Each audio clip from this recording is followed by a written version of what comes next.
À la une de ce journal, la Banque mondiale demeure aux côtés du Mali. Elle vient de financer la deuxième phase du projet régional d'appui au pastoralisme au Sahel à hauteur de 35 milliards de francs CFA sur une période de 6 ans. La Direction nationale de la géologie et des mines et la société de raffinage Marina Gold Mali s'engage à faire briller davantage l'or malien à l'international. Elle vient de signer une convention de 2 ans. Les détails dès les premières minutes de ce journal.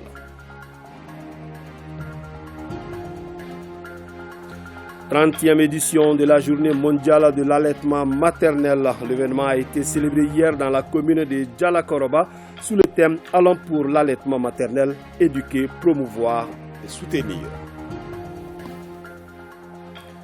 Vous êtes nombreux à nous regarder à travers le monde. Bonsoir à vous, merci et bienvenue dans ce journal. Une délégation du Conseil national de transition vient de séjourner dans la région de Ménaka. La visite s'inscrit dans le cadre de la restitution de la nouvelle loi électorale. Suivons ces commentaires de Boubacar Kanouté. Il s'agissait au cours de cette visite de la délégation du Conseil national de la transition à Ménaka de faire la restitution de la nouvelle loi électorale. Cette restitution vise à mieux informer la population sur le contenu de ce texte afin qu'elle s'en approprie. La finalité de tout cela, c'est qu'au cas où on arriverait à réussir la réforme constitutionnelle à court et qui nécessitera obligatoirement une modification de la loi électorale afin de l'adapter à la nouvelle constitution, d'en profiter s'il y a des recommandations fortes ou des insuffisances constatées, d'en profiter pour en faire encore d'une pierre deux coups afin d'arriver à une loi la plus consensuelle possible. Parce que c'est le but recherché, c'est l'objectif recherché, avoir une loi qui sera la loi de tous les Maliens. La rencontre a mobilisé toutes les sensibilités de la région. Le chef de l'exécutif a salué la démarche du CNT, qui, selon lui, est un devoir citoyen. Cette vulgarisation qui fait l'objet de votre mission, jugée indispensable par les plus hautes autorités de la transition, sans aucun doute à expliquer aux citoyens jusqu'aux confins de la République les innovations y contenues, afin de leur permettre de mieux cerner les enjeux de la réforme du système électoral. Cet exercice du CNT se poursuivra dans tout le Mali, à en croire le chef de la délégation. Pérennisation des acquis du projet régional d'appui au pastoralisme au Sahel PRAPS.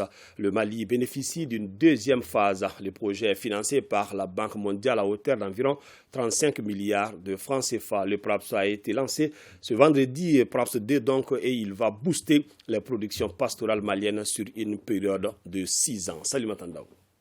De 2022 à 2027, la deuxième phase du projet régional d'appui au pastoralisme au Sahel, PRAPS, sera exécutée. Elle concerne 459 communes et va permettre aux pasteurs et agro-pasteurs d'avoir accès aux services et moyens de production essentiels et au marché.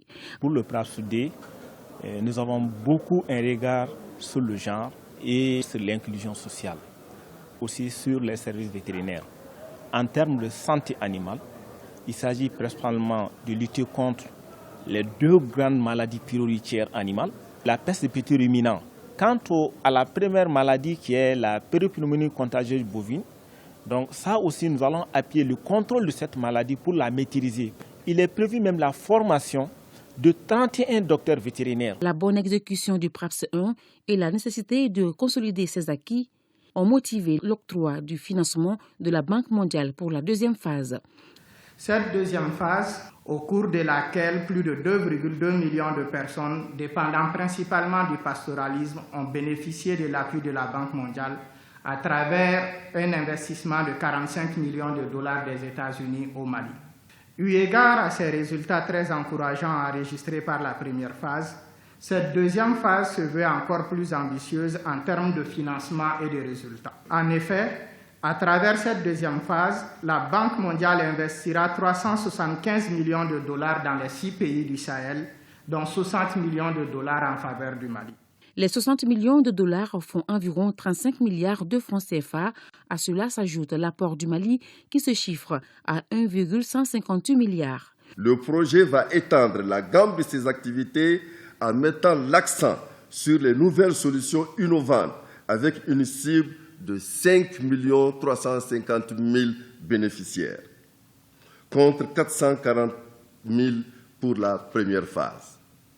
Sa mise en œuvre se fera sur 5 composantes: l'amélioration de la santé animale et du contrôle des médicaments, la gestion et la gouvernance durable des ressources pastorales, l'amélioration des chaînes de valeur du bétail, l'inclusion sociale et économique des jeunes et des femmes du milieu pastoral.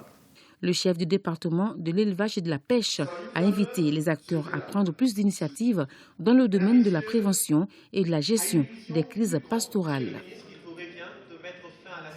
Signature de convention entre la Direction nationale de la géologie et des mines et la Société de raffinage Marena Gold Mali. Ce partenariat qui vient d'être noué touche plusieurs volets afin que leurs produits au Mali puissent être compétitifs sur le marché international. La durée de cette convention est de 2 ans renouvelable. Inaba. Enfin de l'or avec le label Made in Mali grâce à la Société de raffinage Marena Gold.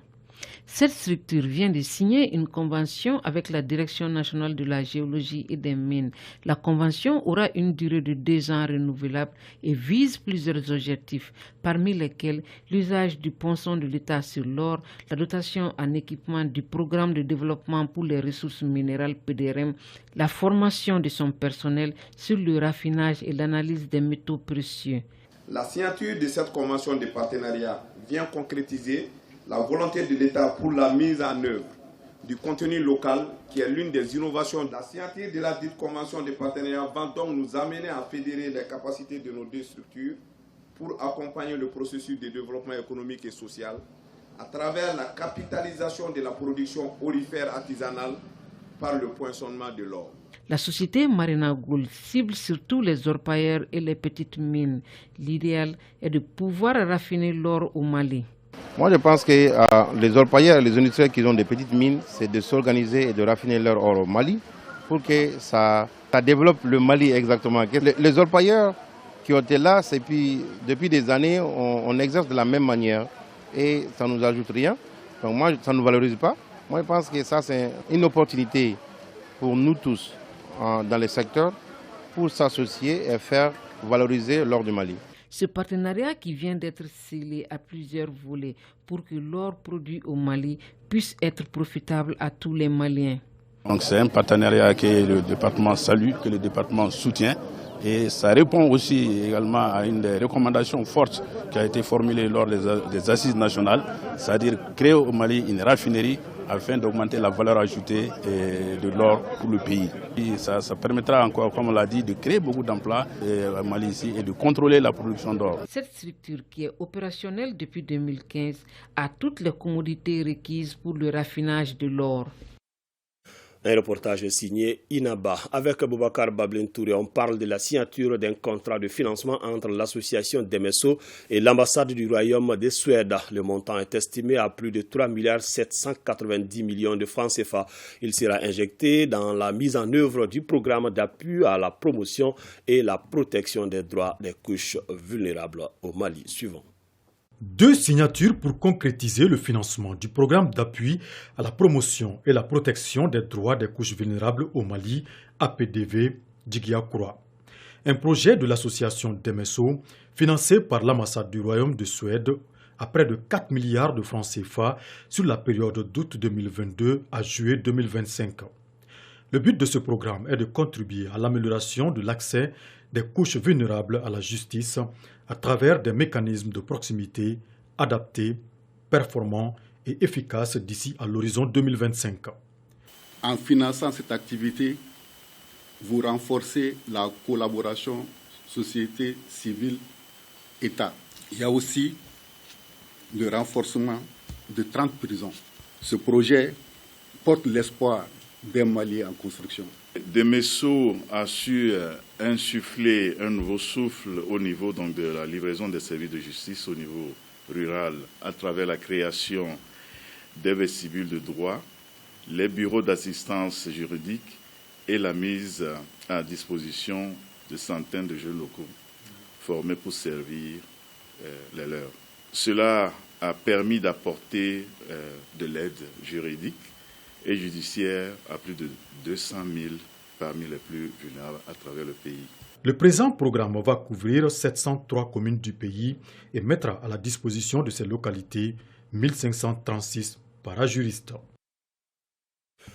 À l'occasion du 62e anniversaire de l'accession du Tchad à l'indépendance, le premier responsable de sa représentation au Mali a organisé un déjeuner. La commémoration de ce jour historique, symbole de la souveraineté nationale du Tchad, a vu la participation de plusieurs personnalités. Saloum Konaté. 11 août 1960, 11 août 2022, 62 bonnes années d'indépendance se fêtent. C'est en cette circonstance que l'ambassadeur du Tchad au Mali organise ce déjeuner de haut niveau. Le ministre des Affaires étrangères et de la coopération internationale s'est joint à son homologue pour partager cet instant honorable qui signifie la souveraineté d'un pays toujours aux côtés du Mali. Le Tchad et le Mali sont deux pays frères. Ils sont liés par l'histoire, la géographie et la culture. Au-delà des relations diplomatiques, ce sont des liens séculaires de solidarité et de fraternité très forts qui ont toujours uni nos deux États et nos deux peuples.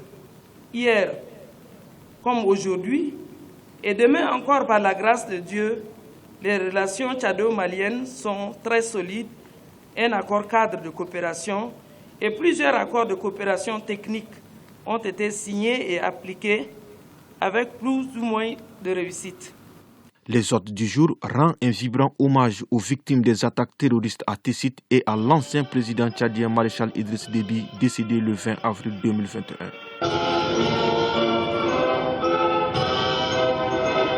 Le peuple et le gouvernement du Mali qui apprécie à sa juste valeur la coopération dynamique, multiforme, fructueuse et fraternelle qui existe entre nos deux pays. À ce titre, je me félicite de votre contribution et de votre implication personnelle en tant que représentant du Tchad au Mali pour insuffler une dynamique nouvelle à nos excellentes relations de coopération, de fraternité, de solidarité. Il est important que chacun de nous comprenne que le peuple malien, le gouvernement malien, le président Assimi Goïta, nous tous, nous demeurons résolus, comme le dit notre hymne national, pour pouvoir avancer, stabiliser notre pays. Et ça, c'est notre volonté. L'ambassadeur de la République du Tchad a saisi cette opportunité pour transmettre les considérations fraternelles du général Mahamat Idriss Déby Itno à son homologue, le président Assimi Goïta du Mali. Dans la foulée de la célébration du 12 août, journée internationale de la jeunesse, le ministère en charge de la jeunesse a organisé un don de sang volontaire. Le ton a été donné dans l'enceinte du centre de médecine du sport Lassana Traoré Ambiance. Le défi est de collecter 200 poches de sang. Salifou Ouedraogo. Cet acte citoyen accompli par le ministre en charge de la jeunesse en donnant son sang est une contribution et une invite à sauver des vies humaines. Le 12 août, journée internationale dédiée à la jeunesse, est mise à profit par notre pays pour un don de sang. Donner son sang est un message très fort et c'est un message à travers lequel on veut sensibiliser les jeunes à l'importance du don de soi au service de la communauté, au service du pays et au service de la nation. La jeunesse malienne reste fortement mobilisée pour gagner ce pari de la citoyenneté, ce qui explique son adhésion à cette initiative du ravitaillement du pays. Il était important que nous fassions preuve de résilience en donnant du sang, parce que le sang est le sacrifice le plus ultime. Ce genre d'initiative à multiplier facilitera à coup sûr la prise en charge des patients en besoin de sang.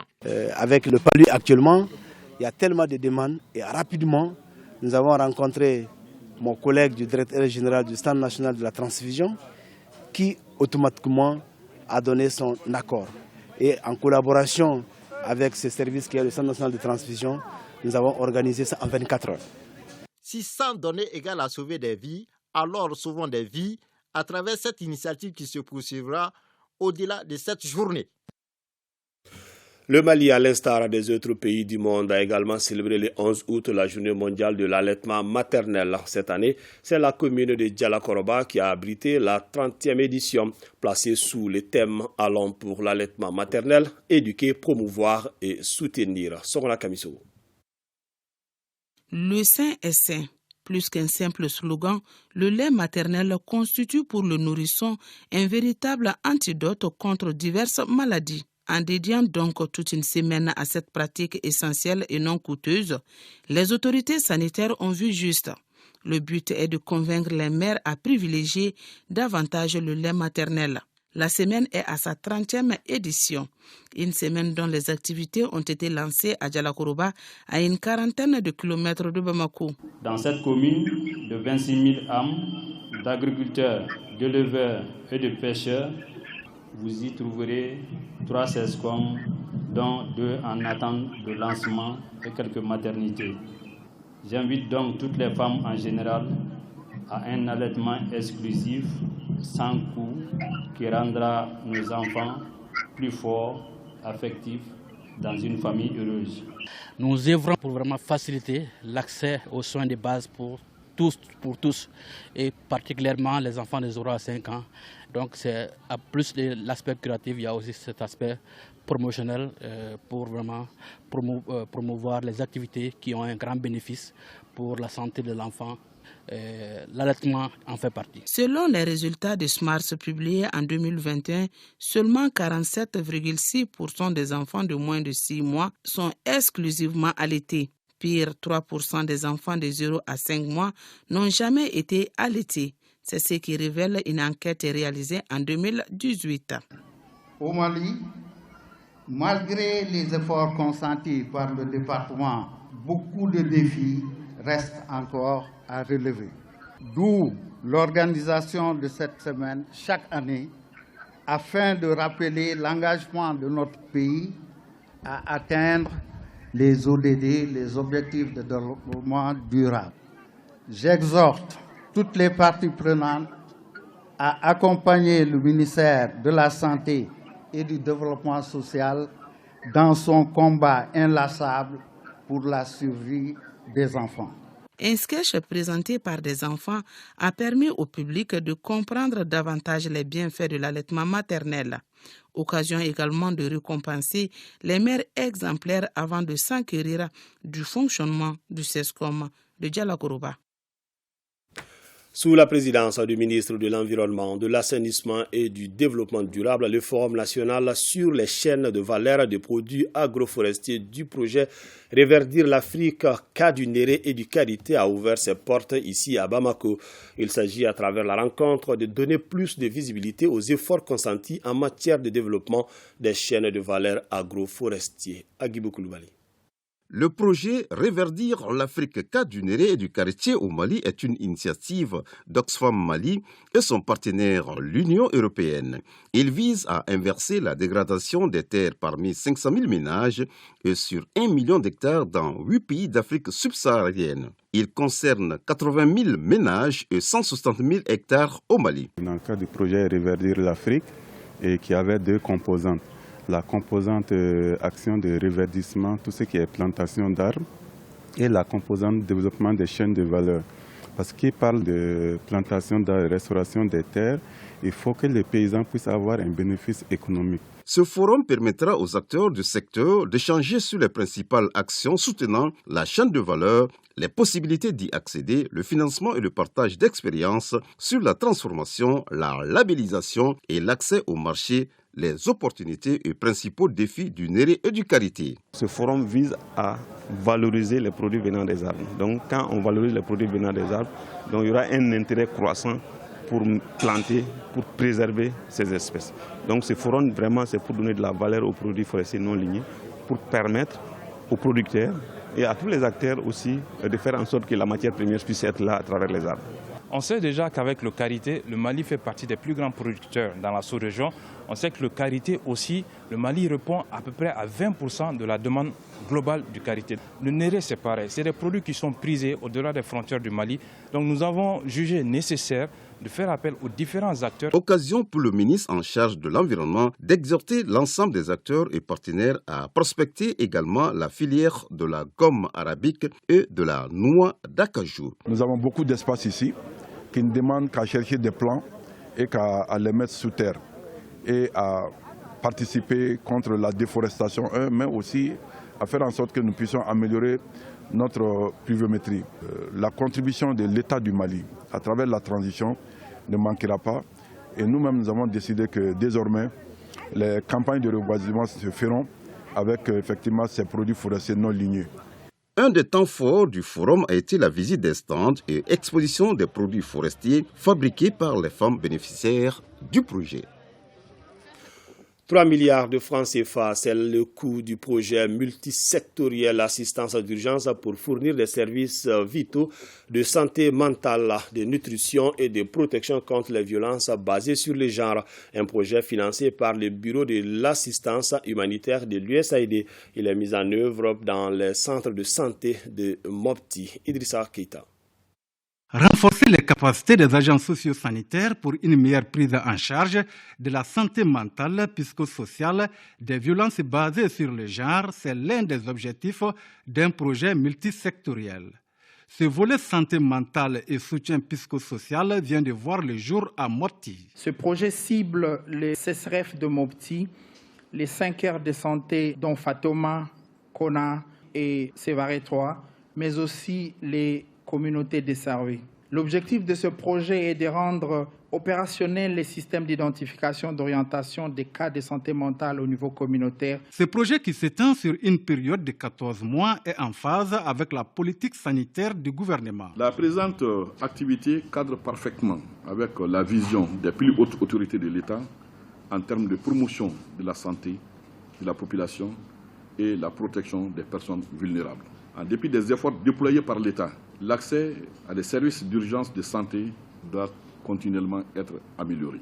A précisé que le projet multisectoriel assistance d'urgence pour fournir des services vitaux de santé, de nutrition et de protection contre les violences basées sur le genre aux personnes vulnérables est mis en œuvre par International Medical Corps IMC sur financement du Bureau de l'assistance humanitaire de l'USAID. Ce projet a un coût global d'environ 3 milliards de francs CFA. Il couvre les régions de Tombouctou, Taoudeni, Douanzan, Ségou et Mopti. Allons à la découverte d'un autre projet, promouvoir au Mali les droits humains, la culture de la paix et la citoyenneté. Tels sont les objectifs de ce projet dénommé Legal Assistance for Women, lancé à Ségou. Cette initiative conjointe d'ONU Femmes et le Centre d'assistance et de promotion des droits humains touchera les femmes et les jeunes des régions de Ségou, San, Mopti et Badiangara. Fousséni Samake. L'accès à la justice reste encore l'un des défis majeurs que rencontrent les populations maliennes en général et les femmes en particulier. C'est fort de ce constat que le Centre d'assistance et de promotion des droits humains, en partenariat avec ONU Femmes, lance le projet LAO qui signifie Legal Assistance for Women dans les régions de Ségou, San, Mopti et Badiangara. Dans la pratique, les femmes et les filles ne connaissent pas suffisamment leurs droits. Donc il est extrêmement important de les renforcer sur leurs droits et sur comment est-ce qu'il faut saisir la justice, les juridictions nationales dans les différentes localités. Donc cela va être facilité par des parajuristes, c'est-à-dire de jeunes gens, principalement des femmes, qui vont être formées sur ces thématiques. Pendant près d'un an, ce projet va permettre de renforcer les capacités de 7000 femmes et jeunes sur les droits humains et procédures judiciaires. Aujourd'hui, il est d'une nécessité impérieuse d'accompagner les associations de femmes avec les besoins divers qui se traduisent en termes de déficit par le manque de formation et d'information sur les droits des femmes, la méconnaissance de l'organisation judiciaire, de son fonctionnement et une ignorance des procédures de saisine des institutions et juridictions compétentes. Ainsi, 100 parajuristes des cercles de Ségou, Nyono, Bla, San, Mopti, Djéné et Badiangara seront formés pour faciliter l'accès des femmes et filles aux droits et à la justice dans les zones d'intervention du projet. Nous restons à l'intérieur du pays. Le représentant spécial du secrétaire général des Nations Unies au Mali, El Gassim Wan, effectue une visite de 72 heures dans la région de Kidal. Sur place, le diplomate onusien lance 2 projets à impact rapide et a fait un don de produits pharmaceutiques pour le CCRF de Kidal et des fournitures scolaires à l'Académie d'enseignement Sidi El Mehdi Ag Al-Baka. Al-Qassim Wan, chef de la mission des Nations Unies au Mali, est en 8e région pour impulser une nouvelle dynamique au processus de paix, mais aussi contribuer à l'amélioration des conditions de vie des populations dans les domaines de l'éducation, l'accès à l'eau et la santé. Ces projets participent des efforts de l'aménagement, d'accompagnement des populations et d'accompagnement du processus de paix au Mali. Ces projets sont importants au regard des besoins, ils sont importants au regard de la mise en œuvre de notre mandat, mais il est évident qu'au final, seul le retour définitif à la paix permettra d'enclencher le développement de la région de Kidal et des autres régions de la partie septentrionale du Mali. La réalisation de 2 forages équipés d'un système solaire pour l'académie d'enseignement de Kidal et pour le village d'Angouban dans la commune urbaine de Kidal, ainsi que le don d'un important lot de médicaments destinés au CSRF de la 8e région ont suscité beaucoup d'espoir à Kidal. Le soutien de l'aménagement va enlever une grosse épine sur nos pieds parce qu'on a besoin de beaucoup d'intrants et de médicaments pour faire face à beaucoup de pathologies, surtout à une éventuelle épidémie palestre, compte tenu du statut épidémiologique de notre terrain, de notre région. Le représentant du secrétaire général des Nations Unies au Mali a rencontré les autorités administratives, le président de l'autorité intérimaire, le personnel civil et militaire du secteur nord. Après les événements malheureux de Tessit et Koutiala, nous continuons de recevoir des communiqués des partis politiques et associations. Il s'agit du bureau politique national du MODEC, le parti NEMA, le Front uni pour la sauvegarde de l'intégrité du Mali, l'Alliance pour le Mali APM Maliko, le parti Convention pour l'émergence du Mali face au Djoton, Irganda, la chefferie des Djawara et alliés, l'association sémencière du Mali, l'association Synergie Nabouo du Mali, le mouvement Vieille citoyenne et collectif pour 5 ans ou plus, l'association des fonctionnaires retraités de la police nationale, l'association pour le développement durable du cercle de Tominian, le collectif intégrateur des Imouchag et alliés de la région de Tombouctou, la fédération des associations des migrants, l'amicale des anciens professeurs civils du Prytanée militaire de Kati, tous condamnent sans réserve ces attaques lâches et barbares contre les forces armées maliennes de sécurité. Ils réaffirment leur soutien indéfectible aux femmes dans leur combat contre les ennemis de la paix. Sur instruction du président de la transition, le colonel Assimi Goïta, le gouverneur de la région de Kita vient de procéder à la remise symbolique des insignes et certificats aux chefs de village et de quartier de la région. Mamadi Alioubari. La tradition et la modernité, des valeurs à conserver dans le plus grand respect de nos us de coutume, voici tout le sens de cette cérémonie qui vise à légitimer les autorités traditionnelles et coutumières auxquelles on a souvent recours dans la prévention et le règlement pacifique des crises. Si la transition dirigée par M.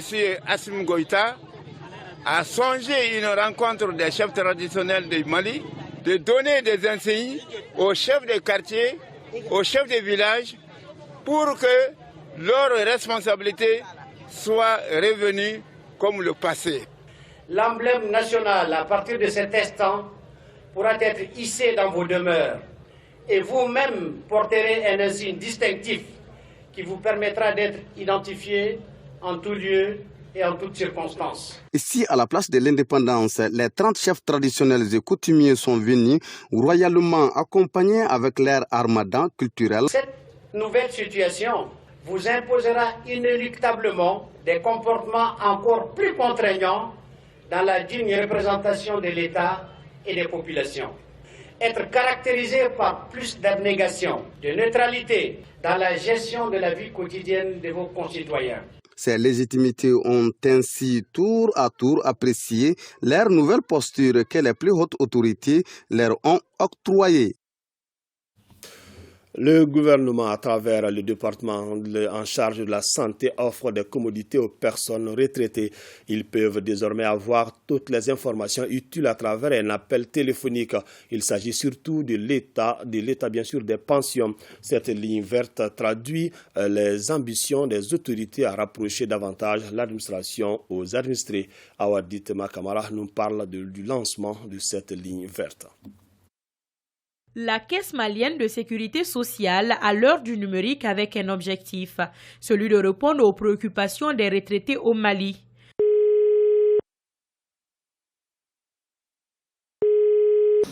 Mali, Soumana tient à votre accueil. Bonjour monsieur. Oui, bonjour monsieur, comment allez-vous? Ça va et vous-même? Oui, ça va bien.